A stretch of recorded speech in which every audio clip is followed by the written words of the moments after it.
Friends, the Jets might be out on Timo Meier, but that does not mean that they are out on the NHL trade deadline. After having already acquired Nino Niederreiter, Elliot Friedman says the Jets are still active and are still looking to do something. What is that something? Well, who knows? But we're going to try and get to the bottom of that on tonight's episode of Locked On Winnipeg Jets. You're Locked On the Hockey Jets, your daily podcast on the Winnipeg Jets. Part of the Locked On Podcast Network, your team every day.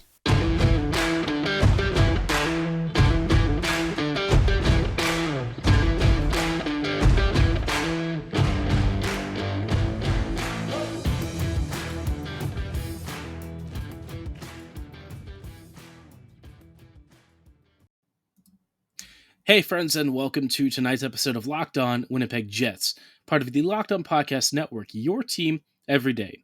I'm your host, Harrison Lee, an avid Winnipeg Jets fan and an online blogger. You can follow me on Twitter at HLLovingLoco and at LO_Winnipeg Jets.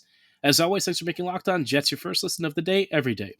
If you like what you're hearing, be sure to like, follow, and subscribe on your favorite podcasting platform of choice, including Apple, Spotify, Google, Megaphone, Odyssey, and YouTube. Doing so is completely free of charge and ensures you never miss another episode, but most of all, we just really love and appreciate your support.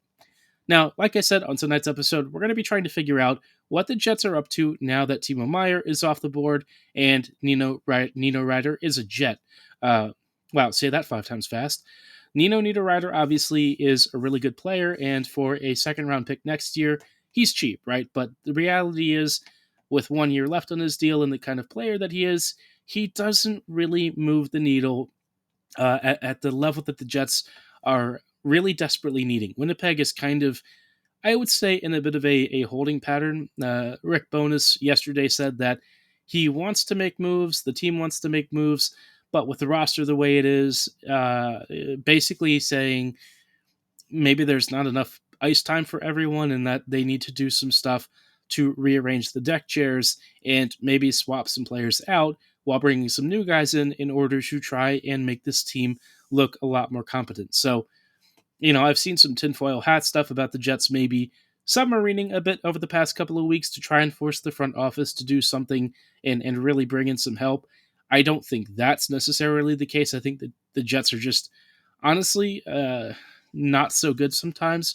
And we knew that going into the season, right?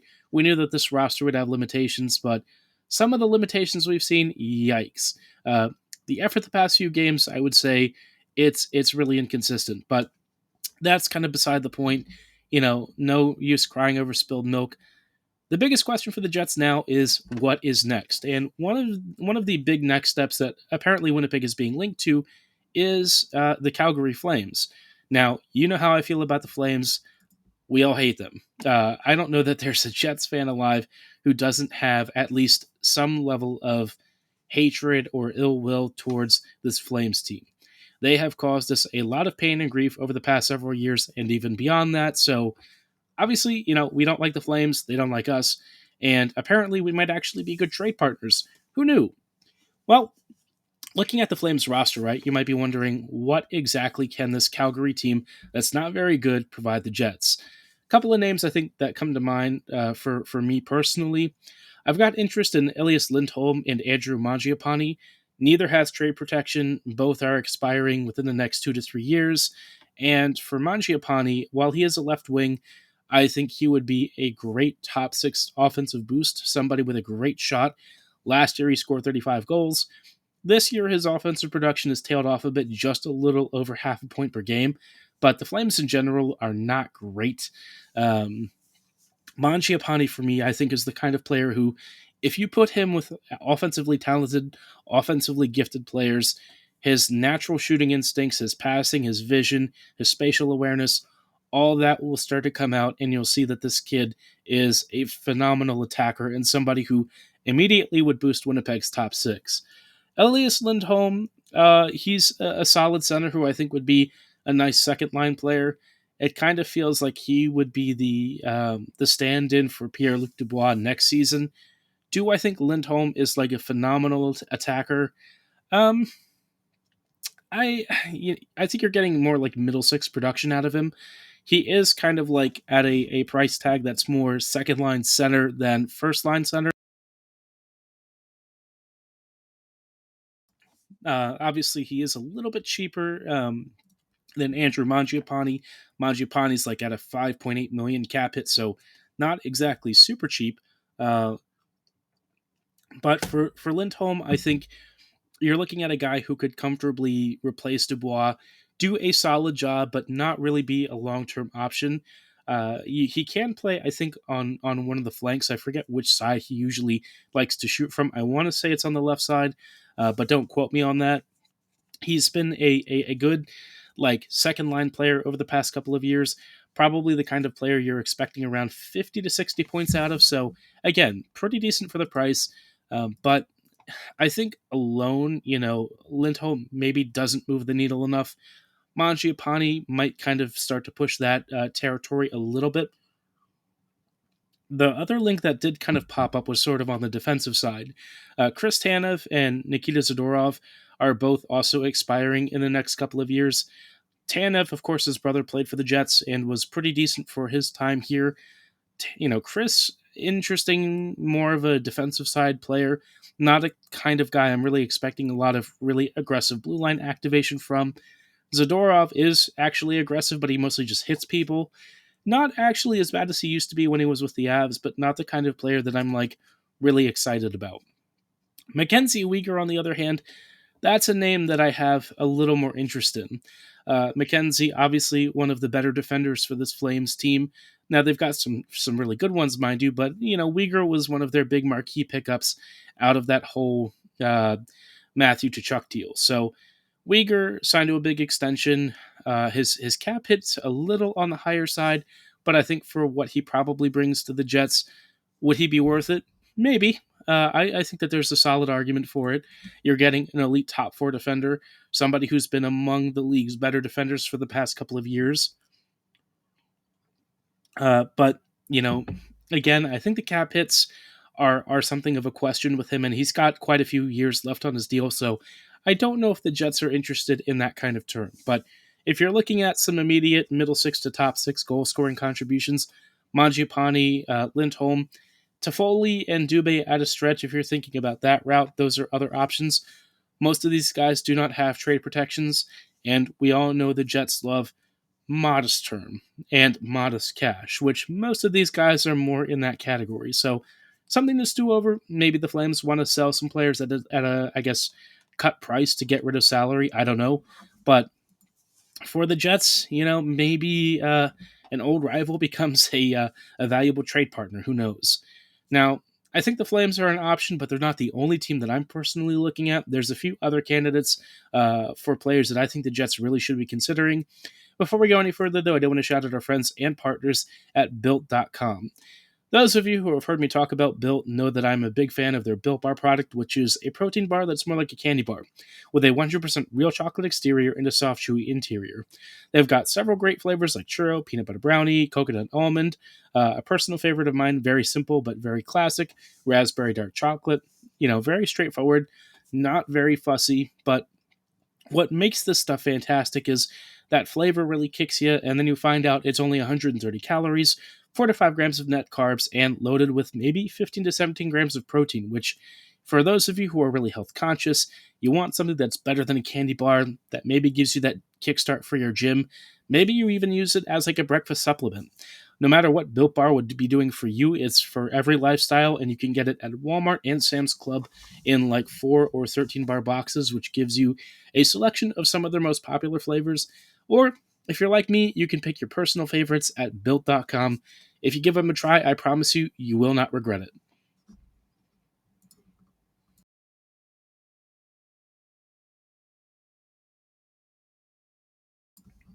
Hello, friends, and welcome back to this episode of Locked On Winnipeg Jets, part of the Locked On Podcast Network, your team every day.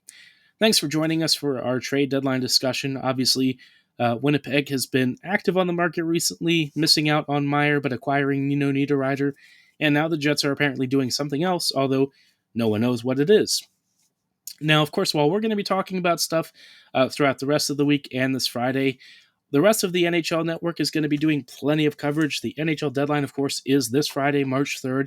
You can join us live at Locked On NHL on YouTube from 2 to 4 p.m. Eastern as our Locked On hosts break down the biggest deals from across the league. You can follow and subscribe on your favorite podcasting platform of choice and YouTube, so be sure to do that right now because Locked On Podcast is here for you. It is your team every day.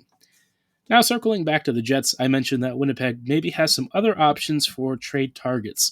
One team that has kind of come to mind is the Anaheim Ducks. Originally, Adam Henrique was probably one of the players that Winnipeg might have been targeting. Unfortunately, he is now injured for the foreseeable future. That is unfortunate because Henrique probably would have been, for me, one of like the medium rental players that I think would have been a really good option for Winnipeg's middle six. But if the Jets are really getting creative, really chasing bigger fish, and really going after guys who have some considerable upside for the future, Troy Terry is probably the one player that I want from this team. Troy is also one of their best players and somebody that you might say they would consider a core piece. He is an expiring RFA. He is due a raise.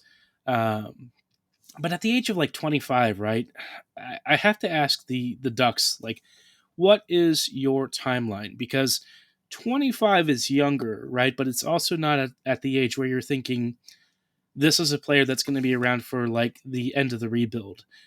Troy might be 28, 29 by the time the Ducks are finally building this core that's going to be, competitive with very likely somebody of Bedard's caliber.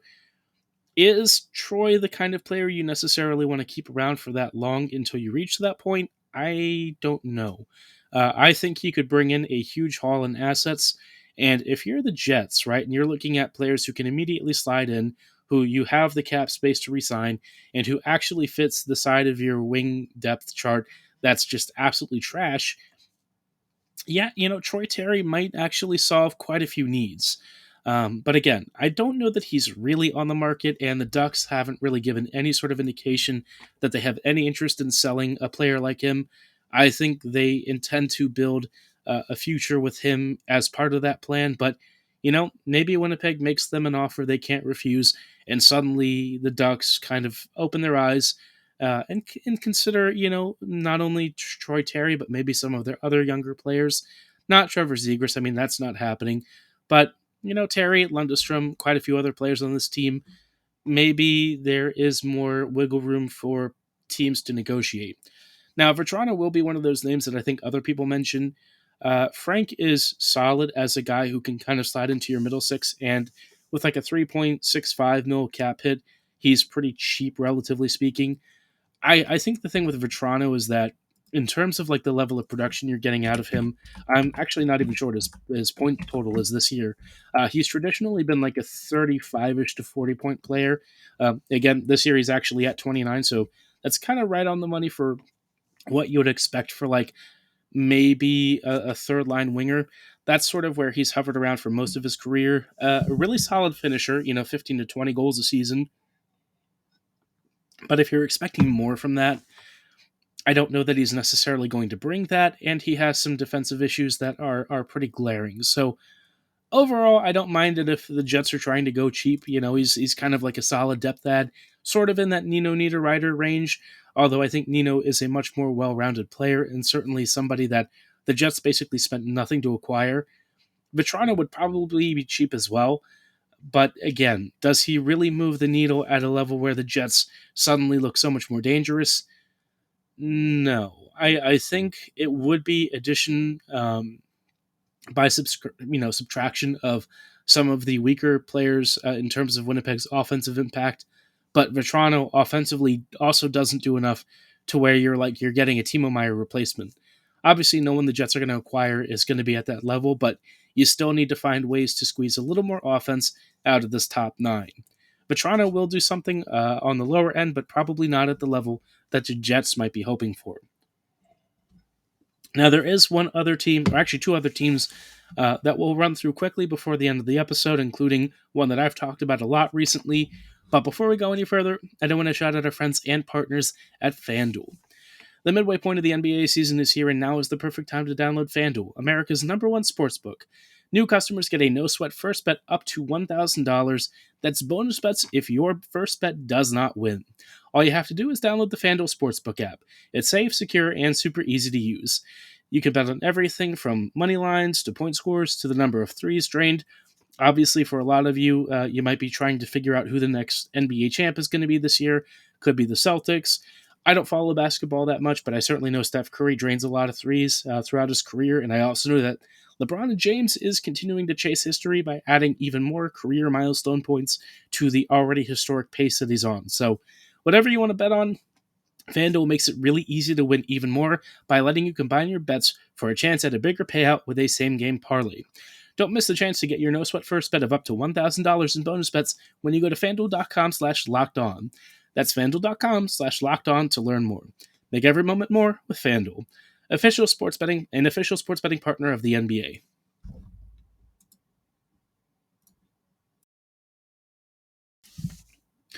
Hello, friends, and welcome back to these closing thoughts in tonight's episode of Locked On Winnipeg Jets. We are just wrapping up with some shorter-term NHL trade deadline thoughts about players Winnipeg might be after. We've talked about Calgary and Anaheim being options. I want to focus a little bit on Vancouver and Arizona because I think these two might be among some of the most likely trade candidates. The Jets might be looking at Brock Boeser and Connor Garland from Vancouver, which for me is fine. Boeser is one of those players who I think has the potential to be a really good find if you're patient and willing to take the gamble on a pretty high cap hit. But I guess the good news is his deal kind of expires after 2025, and if things don't work out, you could probably eat some salary and send him to another team. Although you will have to eat like at least $2 million, which is not cheap.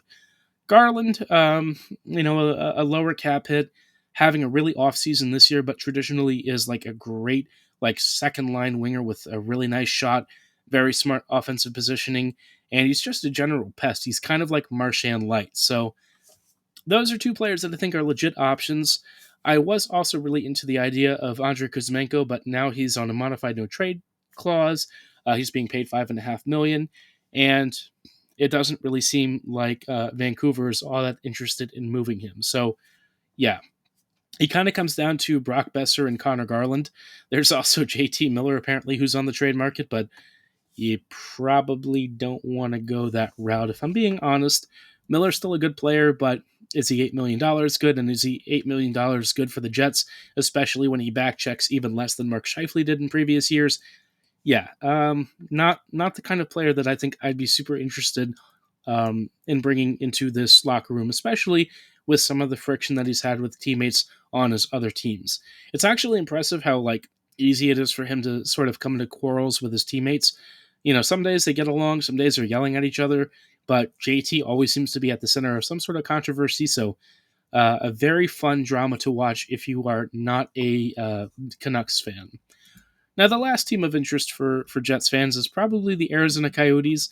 They have a hilarious amount of dead salary, but they've also got some very live salary, and some of those players are actually pretty good. Lawson Krause is one of those guys who might be a legit 20 to 30 goal scorer. I don't know if it's something that's super sustainable, but for the past couple of years, he's actually been really solid as a middle six winger.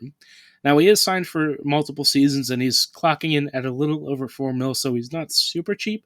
But if he's bringing you 25, 30 goals a season, I mean, for that price tag, you do it every day. I mean, that's super cheap, especially for the kind of value that he potentially adds to a team. Now, do I know if that's super sustainable? I can't say for sure. With a player of his caliber, I don't know if I want to bet on that on a consistent basis, but maybe he actually does pull it off. Maybe this is the real version of Krause that you're actually seeing. He is big and he is very physical, and the Jets love that kind of stuff, so maybe that's kind of up their alley. But as it is right now, he's traditionally been something of more of a 30-point scorer, and if that's what he becomes for, I don't know, $4 million a season, it's not the worst, but it's also not ideal. The names, though, that people are after is Nick Schmaltz and Jakob Chychrun, and we've talked about those guys extensively.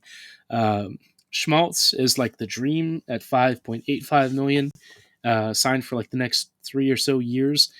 Excellent top six center, great shot, really nice passing. not a name that really draws a lot of attention until recently, just because, well, it's the Yotes.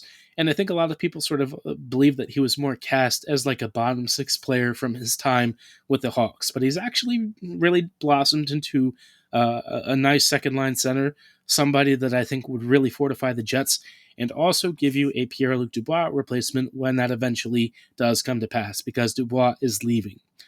Chychrun, man, 4.6 million for the next 2.5 seasons for the kind of production that he brings. Bona fide steal. If anyone can afford that trade package, just do it. I promise you, you will not regret it. And I really hope that it actually could be the Jets. I mean, Winnipeg probably would have to get rid of some salary to make all of this work. But if you're looking for players who I think would really fit Winnipeg's profile, I'm not so hot on Nick Bukestad. I mean, he's a name that people do like, but I think he's not really the kind of guy that I think is going to move the needle enough. But if you're needing to bring in maybe another third or a fourth liner, it's fine, I guess. But I'm definitely really high on Schmaltz, Chychrun, and to a lesser extent Krause. So lots of options for the Jets to choose from. Let me know which ones you think will become future Winnipeg Jets here by Friday, March 3rd. Drop your predictions in the comments below or at my social medias at HLivingLoco and at LO_Winnipeg Jets.